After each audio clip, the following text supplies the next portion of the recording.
AEW Dynamite last night was packed. We'll go over a quick recap of Dynamite, and then on this episode of Screw the Script, I am going to be giving you my predictions of Forbidden Door this weekend. All of that here on Screw the Script.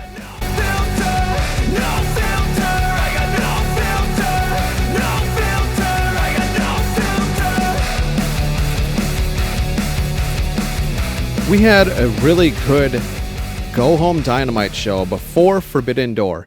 And before I get to recapping it quickly, take a look at that photo I have up there on screen. That is a packed house in Glasgow. I cannot be any happier than I am right now for AEW with how well 2025 has been. I have pointed it out plenty of times on my channel, and I'll keep pointing it out because it never gets old for me. I truly enjoy seeing how great of a resurgence year 2025 is for them. I mean, you look at that photo, it is packed, basically sold out. That's a big stadium, you know. It's not a couple thousand people. That's at least 10,000.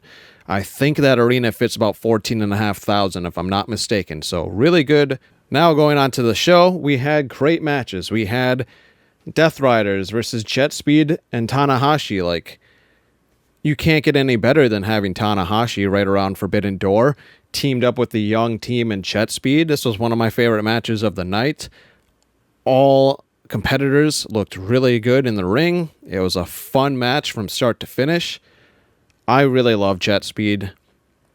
I sure hope at some point they stay together long enough where they can hold those tag titles at least once before they end up splitting up. And I know for a fact that Kevin Knight is eventually going to get pushed at least in the TNT mid-card title, but more likely Unified. I can see him doing Unified.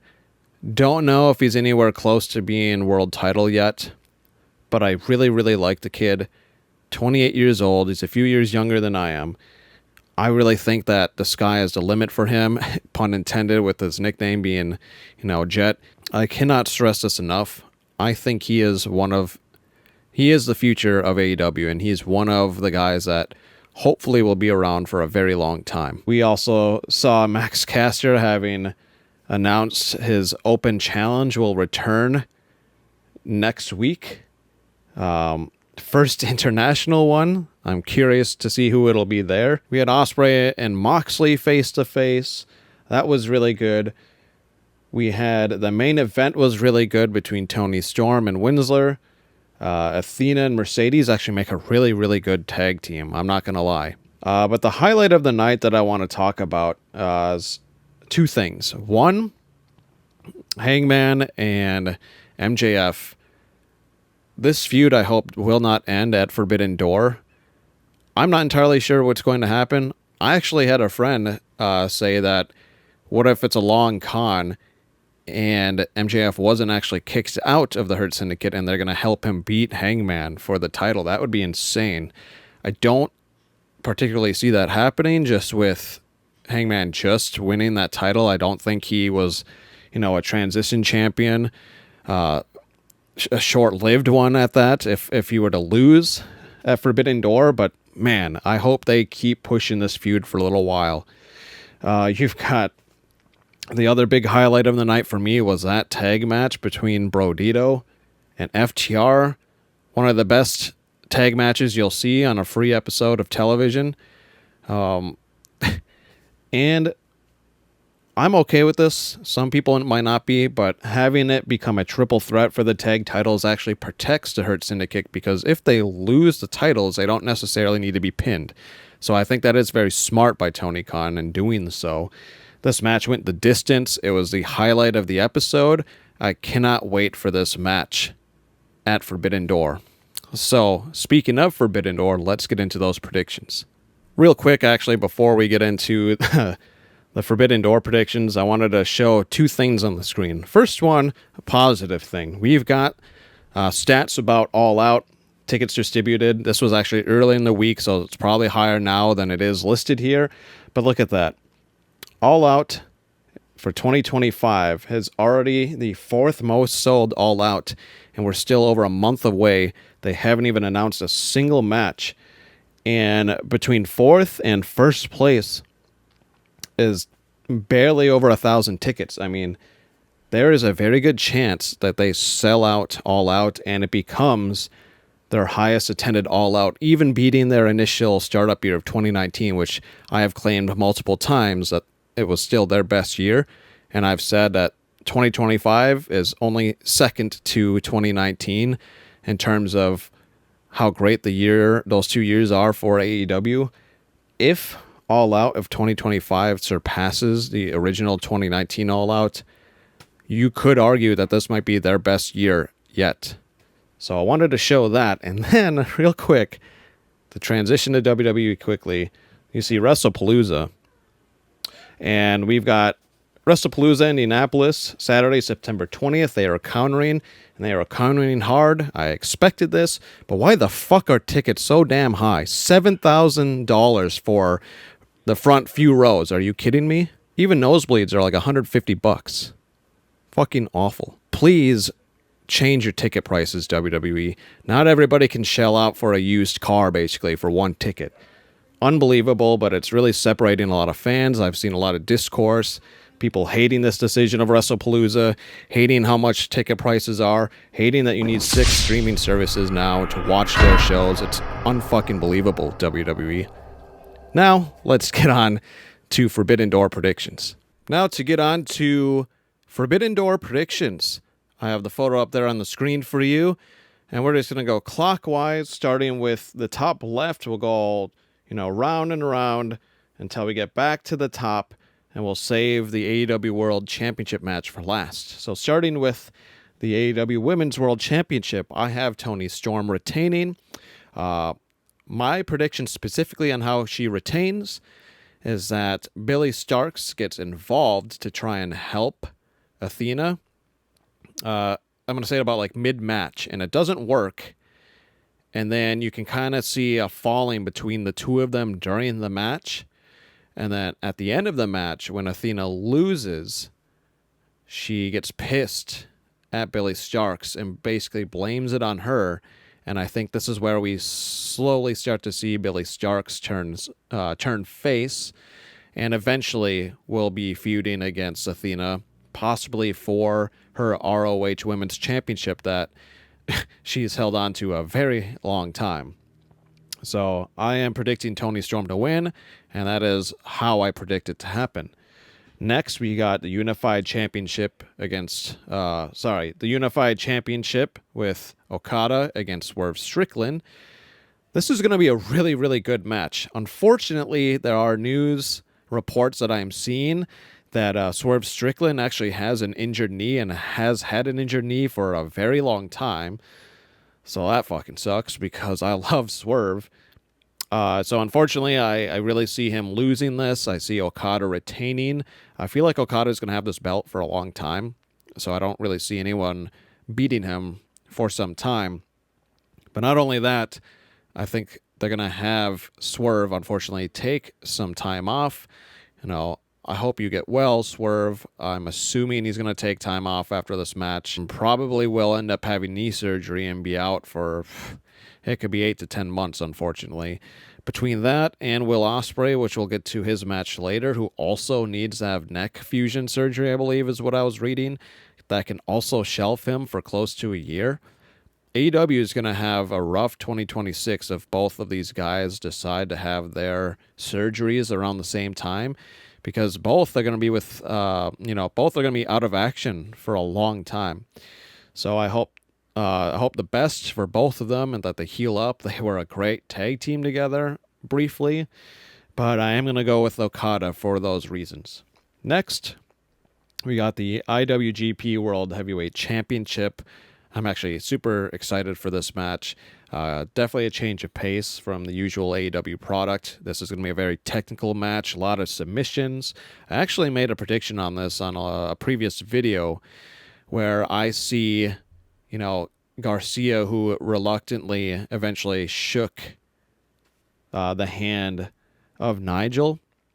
Zack Sabre Jr. is going to retain only because I think that Danny Garcia is going to turn heel at this event. He's going to cost Nigel the match, and those two are going to feud going forward.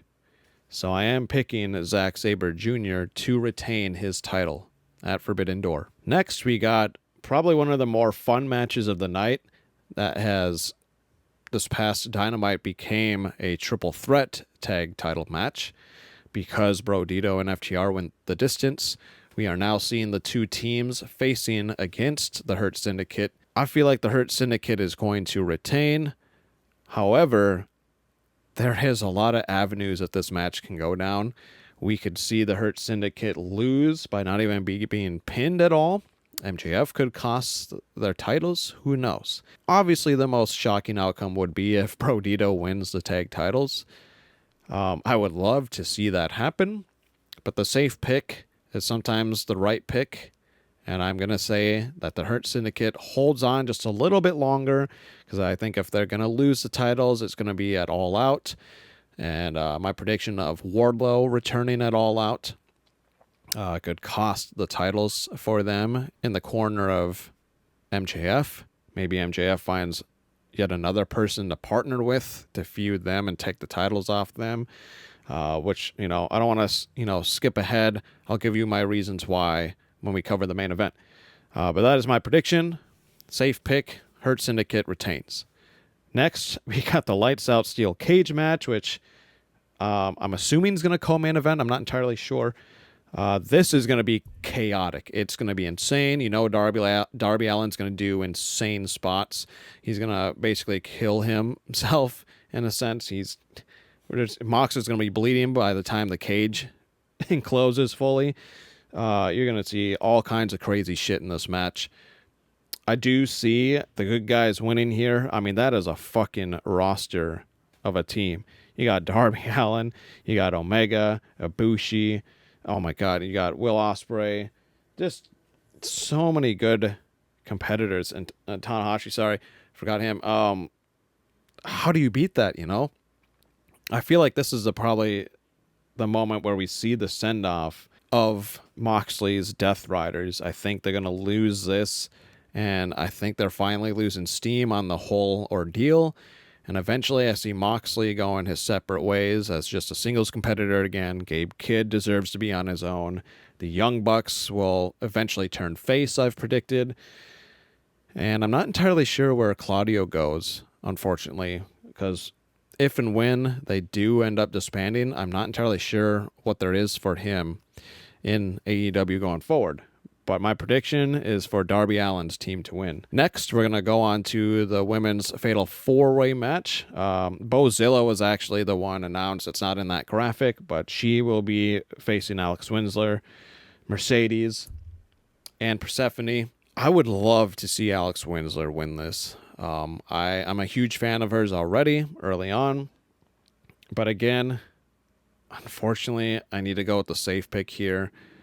I see Mercedes winning, but I think she will ultimately drop the title to Alex Winsler in a one-on-one match, maybe at All Out. Maybe some, shenanigans happens at the end of this match where Mercedes wins on a technicality by cheating, possibly, maybe grabbing the shorts, something like that, a rope without the ref seeing, and pins Alex, and Alex runs it back with her at All Out and wins that title. Next, we've got the match that I love, Edge and Christian. I don't care about this tag match. It's very interesting that this is their first tag match together in years, and it's going to be, of all people, against Kip Sabian and not Nick Wayne. This graphic is also not fully updated yet. We saw Luchasaurus or Kill Switch return at Dynamite. Yeah, very weird tag team for them to face early on, but this is probably the most predictable match on the night. We obviously are going to see Edge and Christian win this. I just realized I've been calling him Edge. It's so hard not to call him Edge. Adam Copeland and Christian will win this tag title match. Second from last on here, just going in a circle, we got the TNT Championship match. This one's Kyle Fletcher all day. I think these two competitors are going to have a really good match, actually. I think this might be a shoe-in for match of the night, just in terms of pure wrestling and not a spot fest or the crazy stuff that'll happen in that lights out steel cage match. It's either going to be this or the main event, or the Okada and Swerve match. Those are going to be the 3 top matches in terms of pure wrestling. I can also see Toni Storm and Athena squeaking in there. I'm not quite sure what their ring synergy is going to look like until we see the match. But yeah, Kyle Fletcher, he's going to hold his title for a while, just like I think Okada will hold his title for a while. So this is one of the more predictable outcomes, I think. I will be extremely shocked if he loses the belt right away. So I'm going Kyle Fletcher. Finally, the main event, MJF, Adam Page. This is a tough one, even looking at it right now while I'm talking to you guys. But you got to keep it on Hangman. You built up all of that to have him finally take down Moxley in one of the best AEW main events in a pay-per-view in the history of the 6 years that they've been around. I don't think it would be wise to have him drop the title so quickly unless he's injured. Maybe it's something like that if he does drop it, but I really think that we're going to see Adam Page win this match. And there's like a small smidge. I know Wardlow has been hinting on his Instagram and socials about All Out. It could be a red herring. He could be returning this weekend, and he might cost MJF that match if AEW and Tony Khan wants to go the route of him still feuding with MJF, because the last time we saw the two of them in the ring, they hated each other. They weren't partners. So I could see that being the outcome as well.